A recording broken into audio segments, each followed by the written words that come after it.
Hi, and welcome to episode 85 of Toke Signals TV, where we bring you the biggest in cannabis and hemp news stories every week. I'm Steve Elliott, the editor at TokeSignals.com, and I'll be guiding you through the news. First of all, let's take a look at our Toke Signals Bud Pick of the Week. We have Sledgehammer Haze, 7 weeks in the flower. Her genetics are from Secret Seeds in Seattle, and not only do we have the Bud Pick of the Week, but she's actually right here beside me, kind of guest starring in this episode. You might see her right here. Let's do the news now, shall we? In the United States, huge news as a Senate panel okays medical marijuana for veterans. The U.S. Senate Appropriations Committee on Thursday voted 18-12 to approve an amendment to increase military veterans' access to medical marijuana.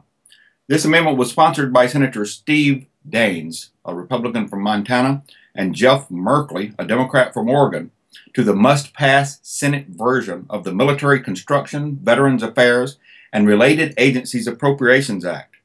If signed into law, it would prevent the Department of Veterans Affairs from spending money to enforce a prohibition on VA doctors filling out medical marijuana recommendation forms in states where medicinal cannabis is legal. This is a historic moment, according to Representative Earl Blumenauer, Democrat of Oregon. Passage of the amendment was the right thing to do for veterans, he said. We should not be preventing access to medicine that can help our wounded warriors deal with serious conditions, such as post-traumatic stress and traumatic brain injuries. Today's passage, coupled with the narrow defeat of my amendment to the Milcon VA appropriations bill in the House, signals there is real movement and bipartisan support in reforming outdated federal marijuana policies, Blumenauer said. We are now in a good position to be able to advocate for inclusion of this policy in a final appropriations bill. Now, currently, the Department of Veterans Affairs, the VA, specifically prohibits its medical providers from completing forms brought by their patients seeking recommendations or opinions, authorizations, regarding participation in a state medical marijuana program. The Daines-Merkley Amendment authorizes VA physicians and other health care providers to provide recommendations and authorizations regarding the use of medical marijuana to veterans who live in medical marijuana states.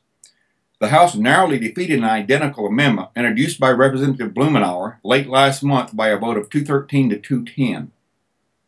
The House also defeated the same amendment 192 to 222 last year, but cannabis reformers then won 5 votes in a row on issues ranging from federal interference in medical marijuana states to industrial hemp to banking access for marijuana businesses. There will be House votes on those issues again in the coming weeks. While we won 5 votes in a row on the House floor last year, this is the first time we've ever won a vote on a positive marijuana reform measure in the Senate, said Tom Angel, chairman of Marijuana Majority. And with polls showing that a growing majority of voters supports ending prohibition, it's safe to say it won't be the last. A bipartisan coalition of lawmakers came together and passed broadly supported marijuana policy reform, said Dan Riffle, director of federal policies for the Marijuana Policy Project. This is exactly how most Americans want Congress to handle this issue. Hopefully we're reaching a point at which it's becoming the norm rather than the exception, Riffle said. The pace at which support appears to be growing in the Senate is particularly encouraging.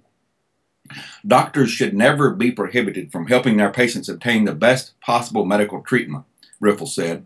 Many veterans are finding that medical marijuana is the most effective treatment for PTSD and other service-related medical conditions. Finally, Congress is working to remove barriers to accessing it rather than building them. Veterans in medical marijuana states should be treated the same as any other resident and should be able to discuss marijuana with their doctor and use it if it's medically necessary, said Michael Collins, policy manager for the Drug Policy Alliance. They have served this country valiantly, so the least we can do is allow them to have full and open discussions with their doctors. There are numerous federal health care programs besides the VA, such as Medicaid, Medicare, and CHIP, but only the VA prohibits physicians from discussing and recommending medical marijuana to their patients. A Medicare patient may freely discuss medical marijuana use with her doctor, while a returning veteran is denied that same right. Studies have shown that medical marijuana can help treat post-traumatic stress and traumatic brain injury, illnesses typically suffered by veterans. A 2014 study of people with PTSD showed a greater than 75% reduction in severity of symptoms when patients were using marijuana to treat their illness compared to when they were not. Bernie Sanders this week leaves the door open for marijuana legalization in his presidential campaign. Presidential hopeful Sanders on Tuesday hinted at support for marijuana legalization, saying police didn't focus on arresting people for pot when he was mayor of Burlington, Vermont. Sanders, an independent senator from Vermont, indicated an openness to legalization during an online question and answer session on Reddit.com. "I can tell you, very few people were arrested for smoking marijuana when I was mayor," Sanders said. "Our police had more important things to do." Sanders, who describes himself as a socialist, is running for the Democratic nomination for president. He said he supports decriminalizing cannabis in Vermont and is watching the situation in Colorado very closely. "Colorado has led the effort towards legalizing marijuana, and I'm going to watch very closely to see the pluses and minuses of what they've done," Sanders said. "I will have more to say about this issue within the coming months." Sanders, who announced in April that he's running for president, has acknowledged using marijuana when he was younger. He has been an outspoken critic of the war on drugs, telling Time magazine last year that he had real concerns about American drug policy. "We have been engaged in the war on drugs for decades now, with a huge cost and the destruction of a whole lot of lives of people who were never involved in any violent activities," Sanders told Time. Vermont is one of 23 states that have already legalized cannabis for medicinal purposes. It's also one of 19 states that have decriminalized the possession of small amounts of marijuana for personal recreational use. In addition, Vermont is one of a handful of states currently exploring legislation that would legalize recreational marijuana. "It's really exciting to have Senator Sanders express unequivocal support for decriminalization of medical marijuana," Tom Angel, chairman of Marijuana Majority, told the Huffington Post. "And reading between the lines, it seems to me like he's getting ready to endorse full legalization soon." A growing majority of voters supports marijuana reform, and more candidates are starting to recognize that it makes good political sense to court the cannabis constituency instead of criminalizing us, Angel said. In Illinois this week, the state Senate approved a bill to remove criminal penalties for marijuana possession. The Illinois Senate on Thursday approved a bill 37-19 to remove criminal penalties for possession of small amounts of cannabis. This measure, which was approved by the House of Representatives back in April, will now be sent to Republican Governor Bruce Rauner for his signature. House Bill 218, introduced in the Senate by Senator Michael Nolan, a Democrat from Elgin, and in the House by Representative Kelly Cassidy, a Democrat from Chicago, makes possession of up to 15 grams, just over half an ounce, of marijuana a civil law violation, punishable by a $125 fine. Individuals would no longer face jail time, and the civil offense would be automatically expunged in order to prevent a permanent criminal record. Serious criminal penalties should be reserved for individuals who commit serious crimes, Representative Cassidy said. The possibility of jail time should not even be on the table when it comes to simple marijuana possession. Criminalizing people for marijuana possession is not a good use of our state's limited law enforcement resources. Now, under current Illinois law, possession of up to 2.5 grams of marijuana is a Class C misdemeanor punishable by up to 30 days in jail and or a fine of up to $1,500. Possession of between 2.5 and 10 grams is a Class B misdemeanor punishable by up to 6 months in jail and a fine of up to $1,500. And possession of between 10 and 30 grams is a Class 4 felony punishable by up to a year in jail and a $1,500 fine. More than 100 localities in Illinois have adopted measures that reduce penalties for simple marijuana possession. "We hope Governor Rauner will sign this important and broadly supported legislation," said Chris Lindsay, a legislative analyst for the Marijuana Policy Project. "This is a sensible alternative to Illinois' needlessly complicated and draconian marijuana possession laws. It's time to stop destroying people's lives over possession of a substance that is undeniably less harmful than alcohol," Lindsay said. In Louisiana this week, a Senate Judiciary Committee approved a bill reforming the marijuana possession law there. Lawmakers in Louisiana on Wednesday took a major step forward when the Senate Judiciary Committee approved a bill to reform the state's harsh marijuana possession law. Now, if passed, Louisiana would join the growing number of states that have recently reduced penalties for small amounts of marijuana. This is a long-sought opportunity to take a more compassionate and common-sense approach to marijuana, according to Yolande Codori, Director of Strategic Partnerships at the Drug Policy Alliance. Louisiana is overdue for a major overhaul of its drug policies, and this is a good first step, she said. The United States has the highest incarceration rate of any country in the world. And guess what? Louisiana has the highest rate in the United States. Louisiana's incarceration rate has doubled in the last 20 years, and it's nearly 5 times higher than Iran's, 13 times higher than China's, and 20 times higher than Germany's.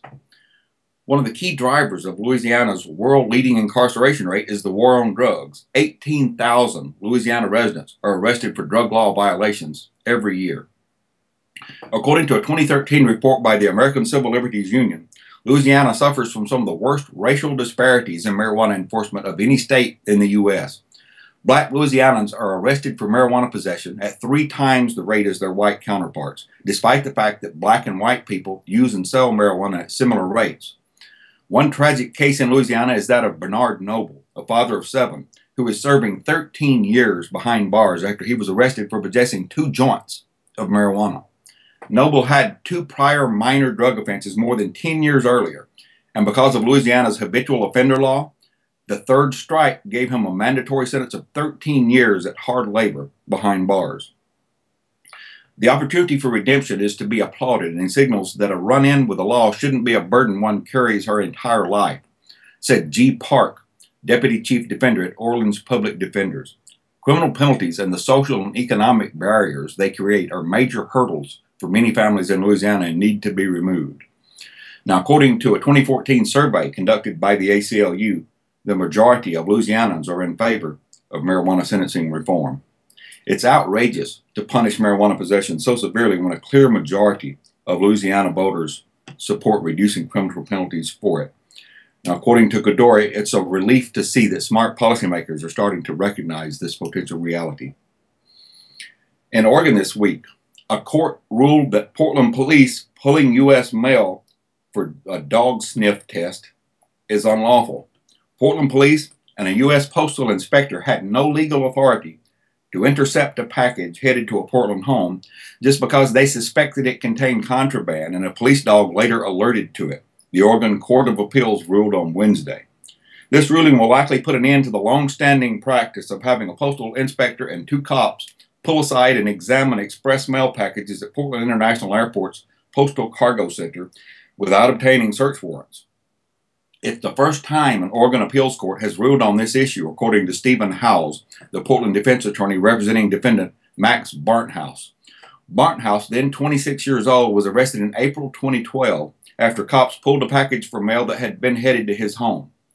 The cops claimed because the package was addressed to a pseudonym, had a handwritten rather than a typed address, had an incorrect zip code, and the postage was paid with cash or debit card rather than from an established business account, that was enough for them to remove Barnthouse's package from the mail about 6 a.m. and set it aside for narcotics detection dog Nico to sniff. The dog signaled on the package. Police and the postal inspector pull 30 or 40 packages a day for this sniff test, according to the appeals court summary. The dog is right about 9 out of 10 times, one officer testified. Officers typically have investigated 7 to 14 of these pulled packages per day by using their computer database to search the names and addresses on them, trying to link them to known criminals, according to the summary. They will also bring the packages to their intended recipients, asking them for consent to check what's inside. That's how it happened in Barnthouse's case, according to the appeals court summary. Police showed up on his doorstep. Barnthouse's housemates said they weren't expecting a package, but gave police his phone number. Officers phoned Barnthouse and said he wasn't under arrest, that he could deny consent to search the package and his bedroom, but if he did deny consent, they would apply for a warrant. Barnthouse consented to a search. Big hint, never consent to a search. The cops found several stacks of cash in the package, wrapped in a t-shirt, and a large amount of marijuana packaging materials and a vacuum sealer in Barnthouse's bedroom, according to the summary. Barnthouse was accused of being a marijuana dealer. He hired Howes as his defense attorney. After Multnomah County Circuit Judge Christopher Marshall agreed with Howes in December 2012 that the police had no reasonable suspicion or probable cause, prosecutors brought the case to the Court of Appeals. The appeals court on Wednesday upheld the lower court's decision. We conclude that for an in-transit USPS express mail package, the police may not detain such a package without probable cause and a warrant, or without the existence of one of the carefully delineated exceptions to the warrant requirement, the appeals court wrote. The case against Barnthouse is now essentially over, since prosecutors have no evidence to proceed. The ruling was made by a 3-judge panel of the appeals court: Rex Armstrong, Lynn Nakamoto, and James Egan. In Washington state this week, a driver gets 6 months in jail for a crash that likely had nothing to do with marijuana. Now, during the campaign leading up to the passage of Marijuana Legalization Initiative 502 in Washington state in 2012, many activists, myself included, expressed grave concerns about the effect of 502's unscientific, arbitrary per se cutoff point of 5 nanograms per milliliter as a bright line beyond which motorists are considered too high to drive. On Tuesday, a Vancouver, Washington marijuana user got a 6-month jail sentence, followed by 5 years of probation, in a case that illustrates exactly why we were worried. You see, the new definition of stoned driving established by I-502 has nothing to do with impairment, unlike the old law. Before, law enforcement had to prove actual impairment if they wanted to convict motorists of driving under the influence of marijuana. But now, all they need is a test showing marijuana metabolites above 5 nanograms per milliliter in the driver's blood. Impairment doesn't even matter anymore in a driving under the influence case. We've passed through the looking glass. Scotty Rolls was driving his 1995 Ford pickup around 6 p.m. on December 17, 2012, when pedestrian Donald Collins stepped from the median into the street directly in front of him. Investigators said Collins was close to 2 different lit and controlled intersections, but stepped out in the middle of traffic to try and cross the road. It seemed obvious that Collins' death was not Rolls' fault, but a cop smelled marijuana on Rolls, who admitted he had had a little bowl a couple of hours earlier. He was charged with vehicular homicide. Prosecutors dropped that charge after deciding there wasn't enough evidence to support it, but they changed their minds after a blood test showed Rolls' THC level at 7.2 nanograms per milliliter, above Washington's new 5 nanogram cutoff point for driving under the influence of pot. Because of that rule, approved by voters a month before the accident, Rolls was found guilty of DUI, even though he almost certainly wasn't actually impaired.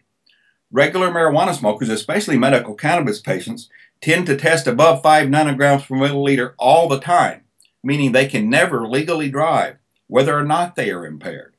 Knowing he would automatically be convicted of DUI under the new cutoff point, Rolls pleaded guilty to that charge rather than risk a trial for vehicular homicide. News reports misleadingly characterized the accident as the first marijuana-related traffic fatality in Washington after legalization, but cannabis almost certainly had nothing to do with it. KPTV reported that Rolls failed sobriety tests, but that doesn't mean he was impaired. These tests are essentially designed for people to fail, according to Seattle defense attorney Aaron Pelly, who specializes in DUI cases. One of Rolls' relatives told police he was not impaired when he got behind the wheel. It's just a tragic accident, and what hurts the most is that I did slam on the brakes, a sobbing Rolls told Collins' family at Tuesday's sentencing. I couldn't stop in time to miss your loved one. The judge himself admitted that Rolls may have been fine to drive. If you had not partaken in the marijuana, pot, and driven, would the outcome have been different, the judge asked. It may not have been. It may have been. We'll never know for certain. The circumstances of the pedestrian's death would clearly put him at fault, according to police, reported KPTV last year. But under Washington legalization, the driver is technically at fault because he had marijuana in his system, never mind that he wasn't impaired. In addition to 6 months in jail, Rolls was also ordered to pay restitution to the victim's family, with the amount to be determined at a later date. Also in Washington state this week, compliance checks showed 4 recreational marijuana stores sell to minors. 4 Western Washington recreational retail marijuana businesses this month failed compliance checks conducted by the Washington State Liquor Control Board. Officers working with underage investigative aides checked 22 businesses for sales of marijuana to minors. The first checks represent an 82% no sales to minors compliance rate. The 4 businesses will be cited for selling marijuana to minors. The individuals who sold the marijuana will be referred to their respective prosecuting attorneys' offices for potential criminal prosecution. The Liquor Control Board and local authorities regularly conduct compliance checks of area businesses licensed to sell alcohol. The checks conducted May 15th through 18th in Skagit, Snohomish, Kitsap, Pierce, and Cowlitz counties, Washington, were the first marijuana compliance checks. The checks followed a recent communication to all licensees that enforcement officers were beginning compliance checks and recommended best practices for avoiding an illegal sale. Compliance checks, according to the Liquor Control Board, are proven tools to reduce the sale of age-restricted products to minors. Investigative aides assist officers with compliance checks. These individuals are from 18 to 20 years old, and they must either present their true identification or none at all if asked by a clerk. Liquor enforcement officers are empowered to issue administrative violation notices to businesses that fail these compliance checks. Fines or temporary license suspensions can be issued depending on the severity of the infraction or the frequency with which a business has been cited. Sales to minors are considered the most serious violations because they represent a threat to public safety, according to the Liquor Control Board. Businesses cited for sale to a minor face a 10-day suspension or $2,500 fine. Businesses which get 3 public safety violations within 3 years face license cancellation. Before we go this week, we have a must-read on TokeSignals.com. Facebook's marijuana problem. User banned for sharing mainstream news story. Yeah, you guessed it, I'm that user. On Saturday, Facebook banned me from posting, liking, or commenting for 30 days for posting a link to a mainstream news story that had been shared by 1,400 other users of the social media site. I'd been banned twice before merely for reporting marijuana prices, which has been my job now since 2009. I thought I'd discovered where the bright line was because the first 2 times actual prices were in my Facebook post. But that doesn't apply this time because all I posted was a link to a mainstream news story, noting that I'd gotten banned from Facebook for reporting the same thing in the past. Now, I hope Facebook might someday use actual human judgment on banning decisions rather than the mindless algorithm they apparently use at present. It's hard to take their decision personally when it shows absolutely no evidence of human intelligence. If the decision is being made by some sort of algorithm, there's no malice involved. I can only conclude that some bitter or misguided person is reporting practically everything I post on Facebook in the hopes that something will stick to the wall algorithm-wise. And occasionally, it apparently does. I only hope that this person will soon find a more meaningful focus for their life than my Facebook posts. See you next week, and I hope you stay lifted.